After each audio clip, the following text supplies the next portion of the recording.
Muito bem, gente. Então, vamos lá para a nossa segunda parte da aula. Eu vou já direto para os slides, para que nós não percamos tempo. Vocês sabem que podem me interromper a qualquer momento, tá? Ninguém nunca me interrompe,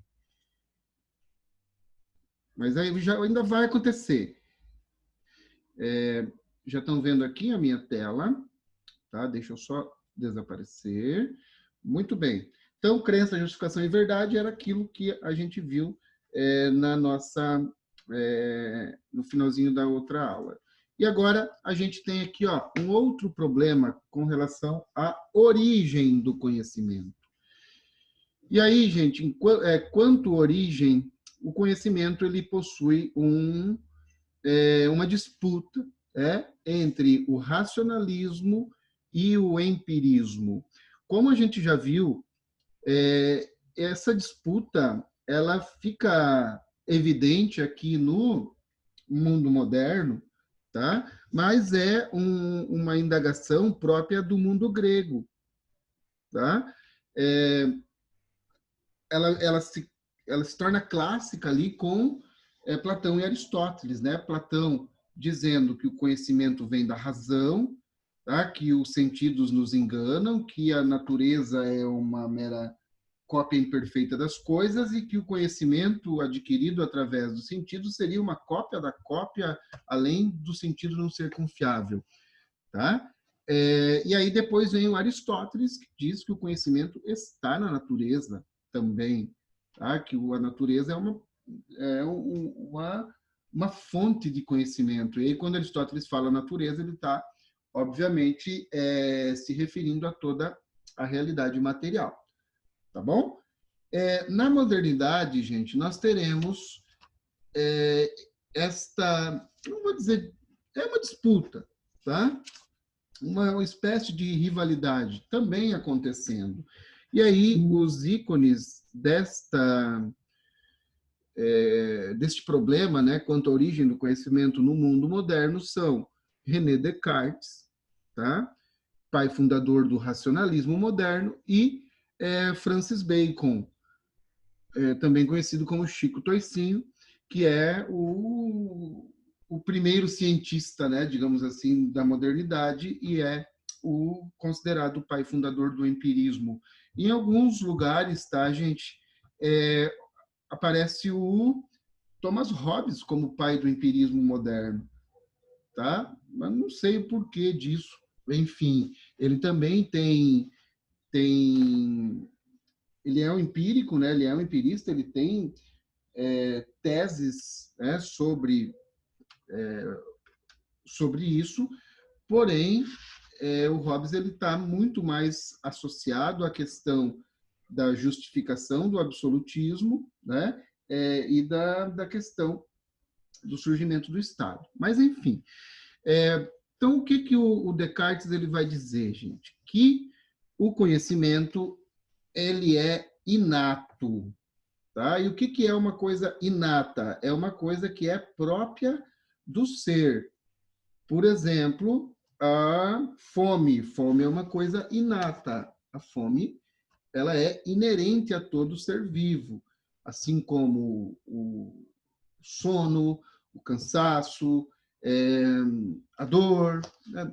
Apesar de que tem gente que não sente dor, mas enfim, vocês entenderam. Então, o René Descartes ele vai dizer que o conhecimento, as ideias, elas já existem e elas são as grandes ideias, né, as ideias gerais. Elas são colocadas na nossa mente por Deus antes de nós nascermos. E aí ele justifica a existência de Deus, dizendo, né, que o ser humano nunca viu a perfeição absoluta, nem a eternidade, mas nós mentalmente conseguimos fazer uma ideia do que é o perfeito, do que é o eterno. E por isso, por nós conseguimos fazer isso, nós temos uma centelha divina, uma partezinha de Deus dentro de nós, que é a nossa alma. Portanto, as ideias, elas já existem na nossa mente. E o Descartes ele também não inventa isso, né, gente? Antes dele teve o Santo Agostinho, né, que vai dizer que o conhecimento é uma iluminação divina, e o Santo Agostinho também não criou isso. Ele vai dizer que quem vai dizer isso é o Platão, né? O Platão vai trazer a minimese, né, que é a teoria da reminiscência, que todas as nossas ideias, todo o nosso conhecimento, ele já existe no mundo das ideias, e antes de a gente ser aprisionado ao corpo, nós já vivenciamos todo esse conhecimento e a gente somente lembra, né? A reminiscência. E o Platão também não inventa isso porque ele pega lá do Parmênides, né? O Parmênides eu não sei, gente, até o Parmênides eu vou, tá? Então a gente tem esse ciclo, tá? Filosófico, esse ciclo de teses que culmina com o racionalismo cartesiano. Tá? Então, a gente tem em Descartes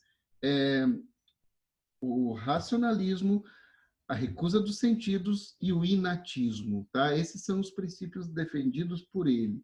E aí ele vai, obviamente, ser o primeiro filósofo moderno, ele vem com o cogito, né, a dúvida, o exercício radical da dúvida constante, que é o que ele chama de ceticismo metodológico, tá? Onde você não deve aceitar nada como verdadeiro, né? Uma crítica contundente ao dogmatismo, que era liderado pela igreja, né? Aquela coisa e tal. E o Descartes ele vai então trazer essa questão do racionalismo em detrimento da questão da experiência, do conhecimento pelos sentidos e assim por diante. Já falamos dele, vão lá na aula do Descartes, que a gente tem isso tudo bem detalhadinho lá, tintim por tintim. Da mesma forma, o Francis Bacon, ele vai ser uma pessoa que defende a tese contrária. Ele vai dizer que o conhecimento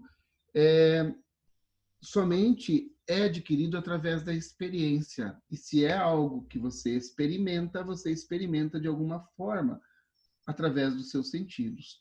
Tá? Então, a gente tem ali, lembram da teoria dos ídolos, né?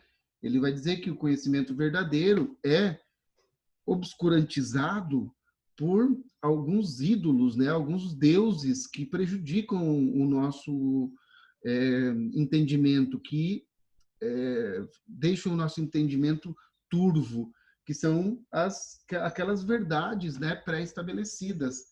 Tá? E aí os ídolos da tribo, né, que são os nossos preconceitos individuais ou coletivos, ídolos da tribo, são os preconceitos referentes ao nosso círculo social. Tá? E aí os preconceitos e preconceitos. Aí ídolos da tribo, ídolos da caverna, tá? Que são aqueles ídolos individuais, aqueles deuses que obscuram, que nublam, né, o nosso conhecimento, que são os nossos preconceitos individuais, os nossos limitadores. E os ídolos do foro, né, os ídolos do mercado, que são aqueles ídolos provenientes da má utilização da palavra, né, da distorção das ideias, e ainda os ídolos do teatro, que são as grandes doutrinas, né? Aí a gente tem religião, a gente tem a própria educação, né? A própria política, de certa maneira, e assim por diante. Então, o Francis Bacon ele vai dizer que nós temos que ultrapassar, que vencer, que derrubar esses ídolos, esses preconceitos e iniciar um conhecimento a partir da observação, da experimentação e do método indutivo. O Aristóteles ele deduzia as coisas, né? O Francis Bacon ele começa a induzir ideias, né? Ele vai então só para vocês diferenciarem, o Aristóteles ele vai observar Sócrates e concluir que Sócrates é mortal.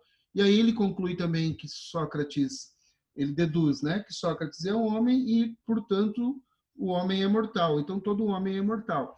No caso do Não, perdão, eu confundi.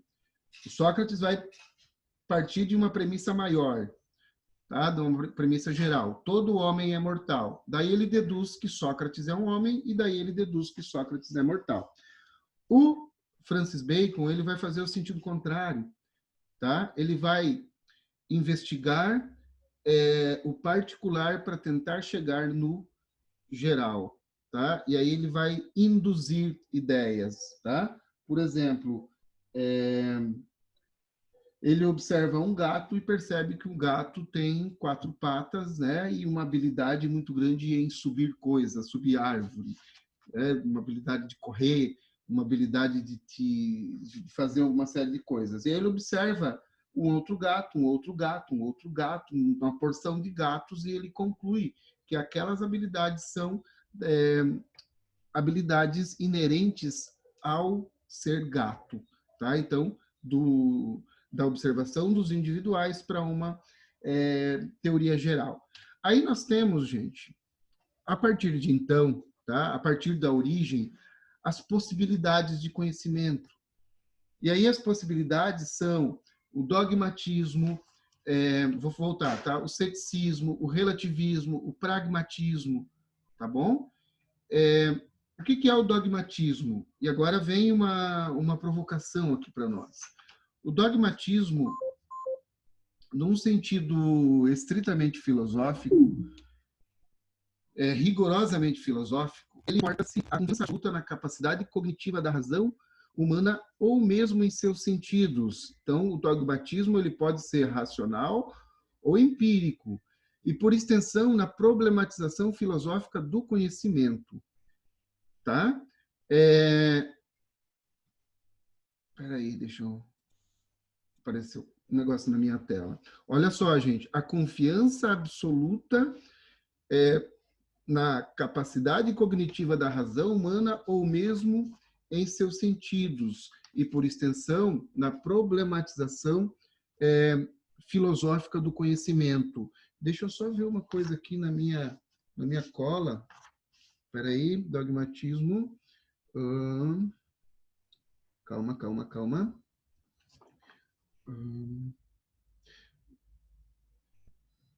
É isso mesmo.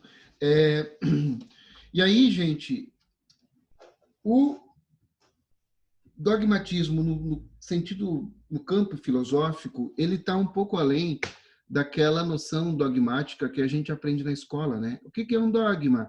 É uma verdade absoluta que não pode ser questionada. Se vocês olharem aqui a minha definição, o dogmatismo ele é mais do que isso. E aí olhem os exemplos ali de pensadores dogmáticos, gente, pré-socráticos e Descartes. E aí eu coloquei uma interrogação, será? Eu não falei antes, não afirmei que o Descartes ele vai ser um grande crítico do dogmatismo, só que o dogmatismo que o Descartes critica é essa verdade absoluta, essa verdade pré-concebida. Porém, segundo os dogmáticos posteriores, tá? O próprio pensamento cartesiano, tendo por princípio a questão do inatismo e jamais duvidando do inatismo, e, por outro lado, rejeitando totalmente o conhecimento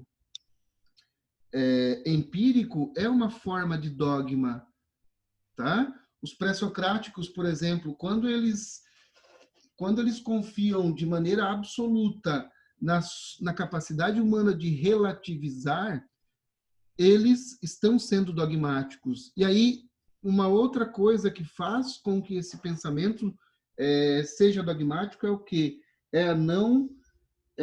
O não questionamento do próprio método de conhecimento.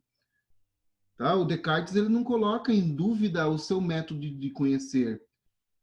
Tá? Ele tem a certeza disso e ele parte dessa premissa. Tá? Então, quando ele não faz um exame sobre a sua capacidade de entendimento e a sua confiabilidade no próprio entendimento, ele está sendo dogmático. Tá? Percebam, então, que nesse caso o dogmatismo é uma, ele abrange um significado muito maior. E aí o Kant, gente, ele vai dizer também que os sistemas filosóficos que, em vez de colocar a razão sob exame, né, ou seja, verificar as reais capacidades cognitivas próprias, adotam o falso pressuposto de que o conhecimento humano não tem fronteiras, tá? E isso é uma forma de dogmatismo. E aí, quando esses pensadores, né, esses sistemas, eles não reconhecem uma fronteira, um limite para o conhecimento, eles acabam extrapolando para as considerações mais variadas, né, e metafísicas possíveis, tá? E o Descartes ele faz exatamente isso quando ele justifica ali a existência de Deus pela capacidade da mente humana de fazer uma mera noção do que seja a eternidade, do que seja a perfeição.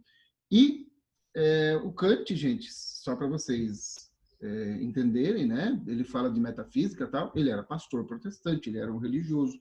Então, percebam que é uma profundidade de pensamento aqui bastante abrangente, tá bom? Aí a gente tem o ceticismo. O ceticismo, gente, ele tem várias nuances, tá? Várias facetas. Tem uma modalidade que é uma modalidade radical, né?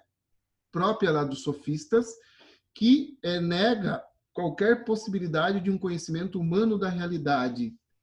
Tá? Então, se tudo é relativo, significa que não existe um pensamento que possa ser considerado verdade. Né? Todo o conhecimento pode ser questionado e relativizado.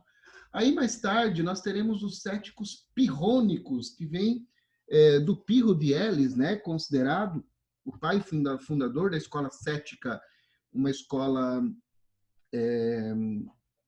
helenística. E aí os pirrônicos vão dizer que a realidade ao nosso redor, eu acho engraçado isso, é indiscriminada e instável, podendo ser compreendida apenas como aparências, podendo ou não ser tanto falsa como verdadeira. Então, assim, o que os pirrônicos entendiam, né? Lembram do meu exemplo da minhoca?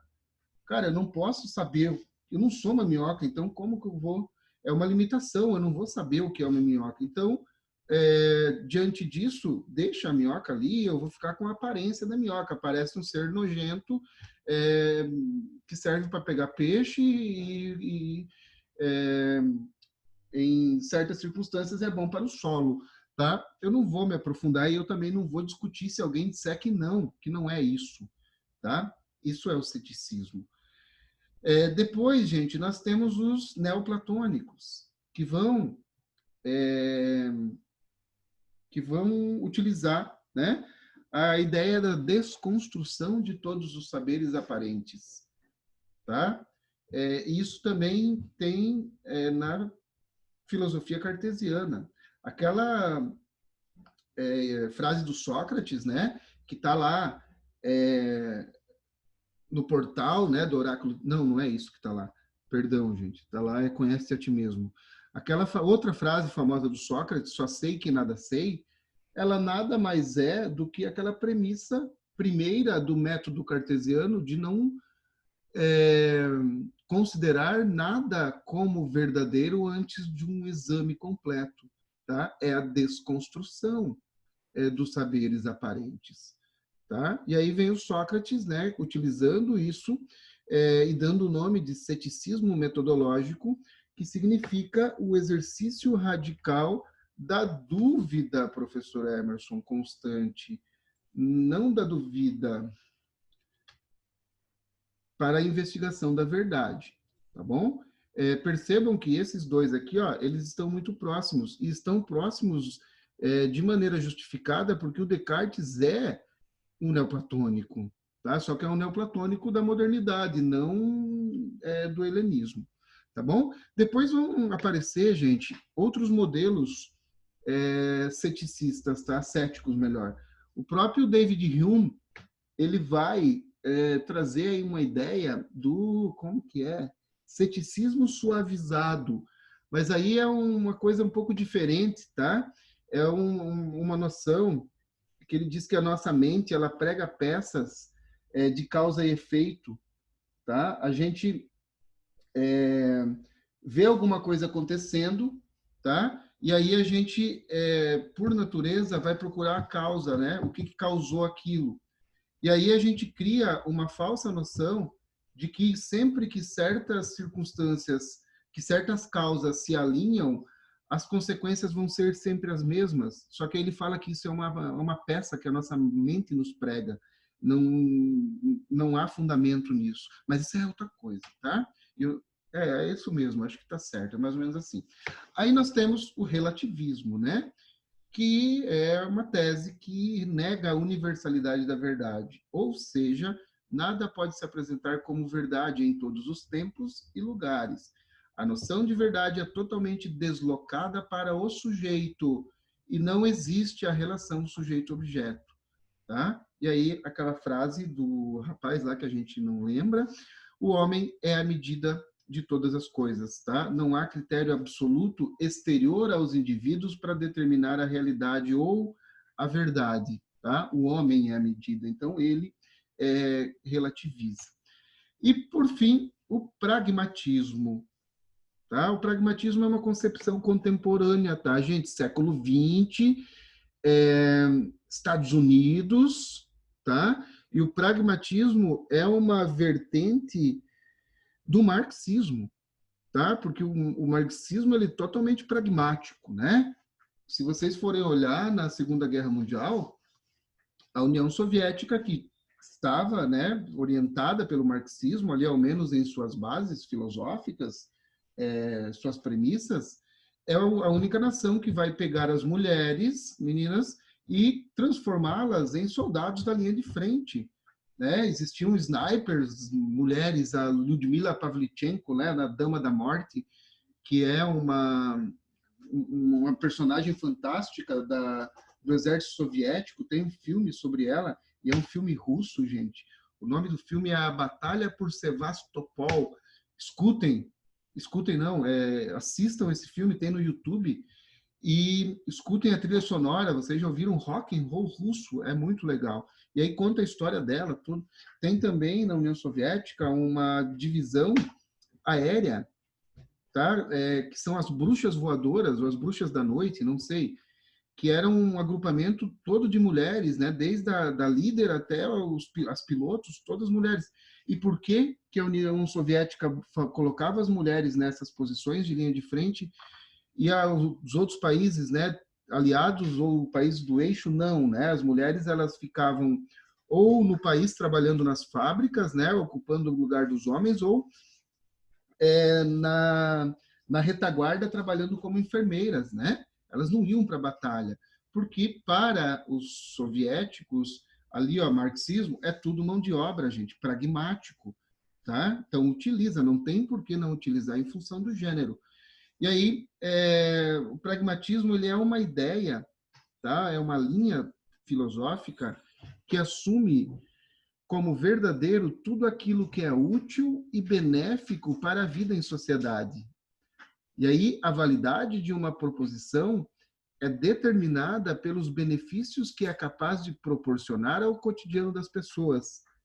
Tá? Nesse caso, o conhecimento está subordinado às necessidades práticas do ser humano. E aí, se a gente pegar essa ideia, né? Essa linha de pensamento, e transferir lá para a União Soviética, a gente tem o porquê das mulheres serem utilizadas, né? Na linha de frente como soldados de combate.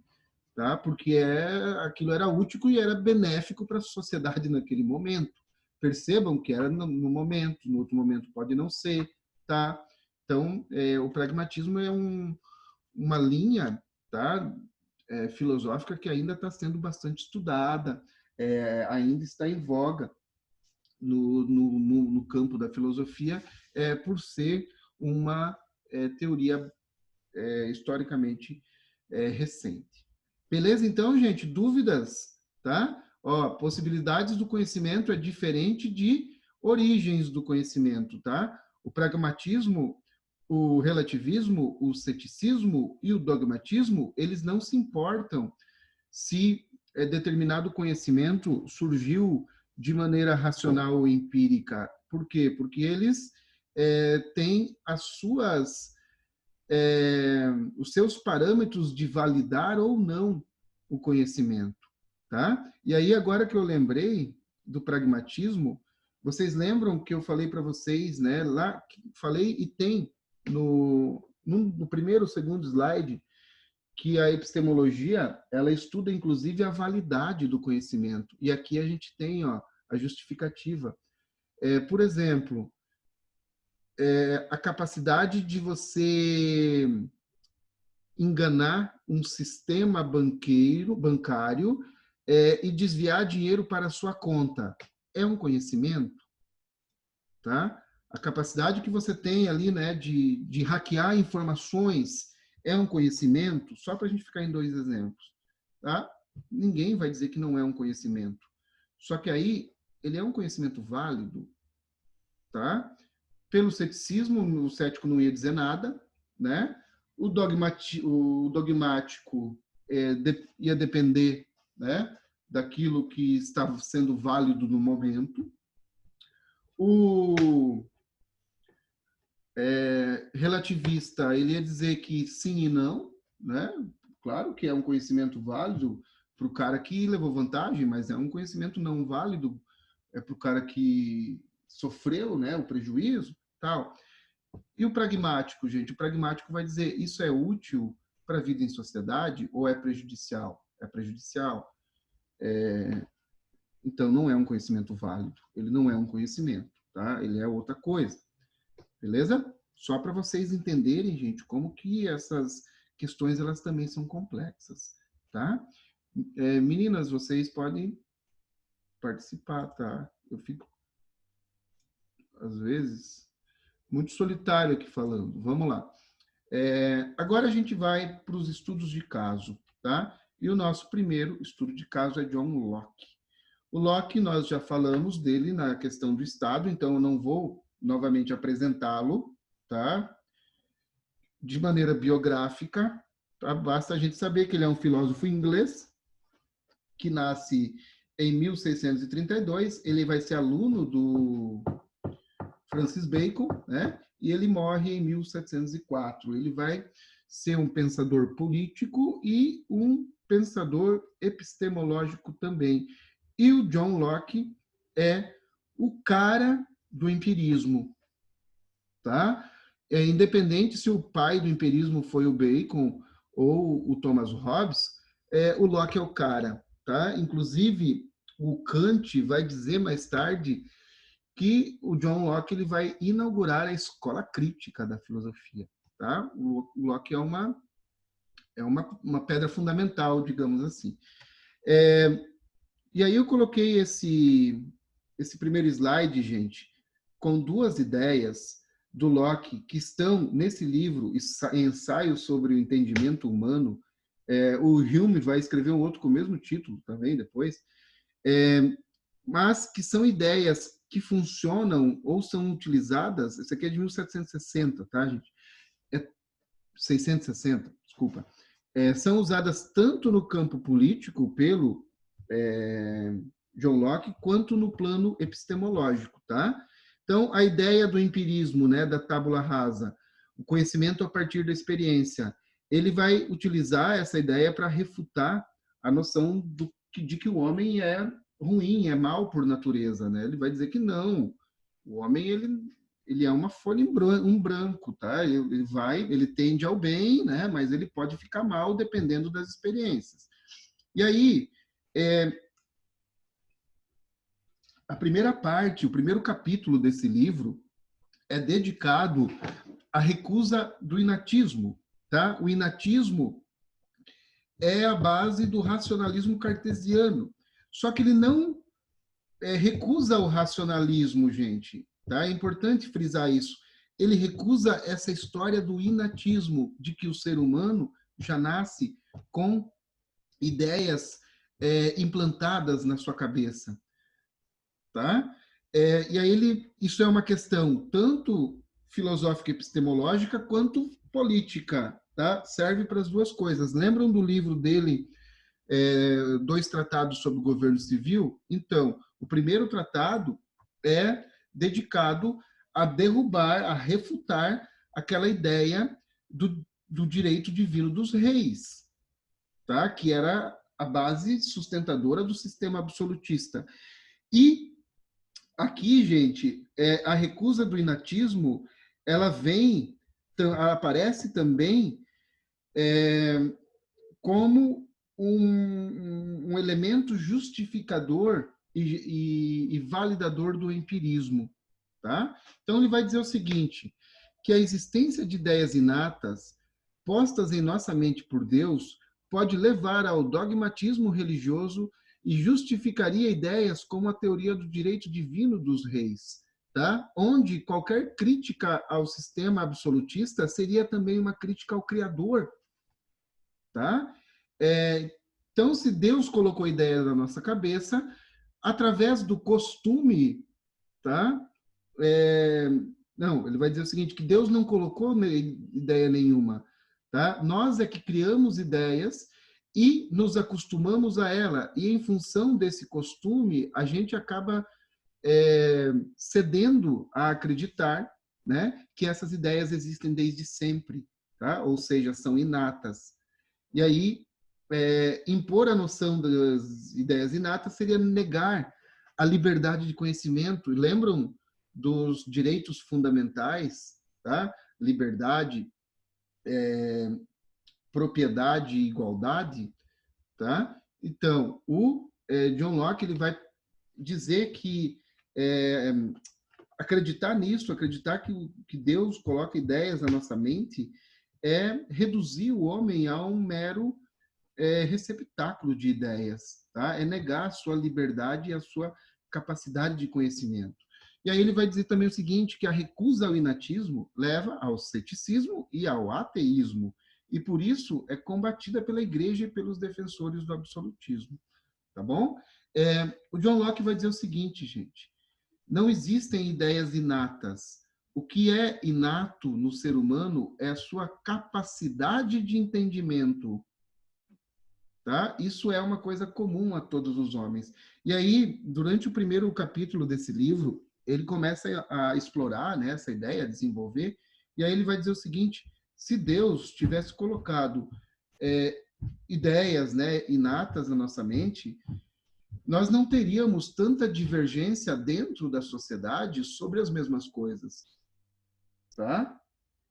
Por exemplo, todo mundo faz uma ideia do que é justiça.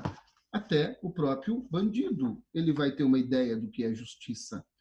Tá? Só que a ideia dele de justiça ela é totalmente diferente, por exemplo, de uma pessoa que não comete injustiças.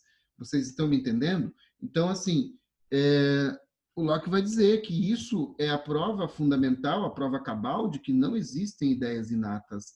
Todas as ideias, elas são resultados das experiências. Por isso que justiça, ela significa alguma coisa para o bandido que comete injustiça e outra totalmente diferente para as pessoas que não cometem, tá bom? E aí ele vai explicar, ele vai criar um esqueminha para justificar isso.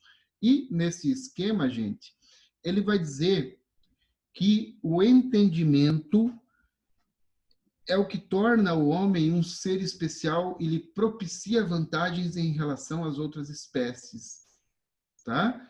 E o que é o entendimento, gente? O entendimento para o Locke é a capacidade de conhecimento, é a capacidade de conhecer. Só que ele também deve ser o primeiro objeto a ser analisado pelo homem, porque senão você vai virar um dogmático, tá? Então, primeiro, há necessidade de olhar-se para si próprio, para depois, a partir do momento em que você sabe o que é o entendimento e como ele funciona, você ter a capacidade de interpretar a realidade exterior a você. Ficou bonito isso, né? Então, aqui, né, crítica ao inatismo. Não existe um consenso geral para todas as coisas em todas as culturas. E a defesa do empirismo, novamente. Tudo é o resultado da experiência. E aí, ele vai falar da possibilidade de conhecimento, tá, gente? E ele indaga, o conhecimento está limitado às coisas que existem ou o nosso conhecimento possui limites próprios? Tá? Porque se ele for limitado às coisas que existem, vai chegar um momento em que o ser humano não vai ter mais o que conhecer, tá? Só que esse momento não chega. Então, isso significa que o conhecimento ele possui limites, tá? Volta aqui o ceticismo, né? Existe uma verdade, existe aquela verdade capaz de ser conhecida. E aí o Locke vai criar um esquema para explicar a formação do conhecimento, que para ele nada mais é do que uma relação criada pela nossa mente entre o que ele chama de ideias simples e ideias compostas ou ideias complexas, tá bom? E aí, como se formam as ideias simples, gente? Elas se formam através é, dos sentidos, tá? Algo que existe afeta os nossos sentidos. Por exemplo, uma porta, imaginem uma porta azul, tá? E aí vai se formar uma ideia simples. Essa ideia simples, gente, ela é formada a partir da sensação e da reflexão, tá? A sensação ela vem imediatamente dos sentidos, né? Da visão, do tato, do olfato, tá? E aí depois vem a reflexão, que é uma coisa perceptiva, né? Por exemplo, branco, úmido, quente são sensações. Acreditar, desejar, temer são resultado das reflexões, das percepções. E aí a ideia simples, então, gente, ela é a matéria-prima do conhecimento. Ela é formada pela sensação e a reflexão. E, gente, sensação e reflexão não são produzidas pela nossa mente, tá? Elas são apenas acolhidas pelos nossos sentidos. O que a nossa mente produz são as ideias compostas ou complexas. E aí, agora, infelizmente, gente, nós vamos ter que dar uma pausa. Vocês querem voltar e continuar? Ou vocês querem deixar isso para a semana que vem? Tem que ser rapidinho, galera.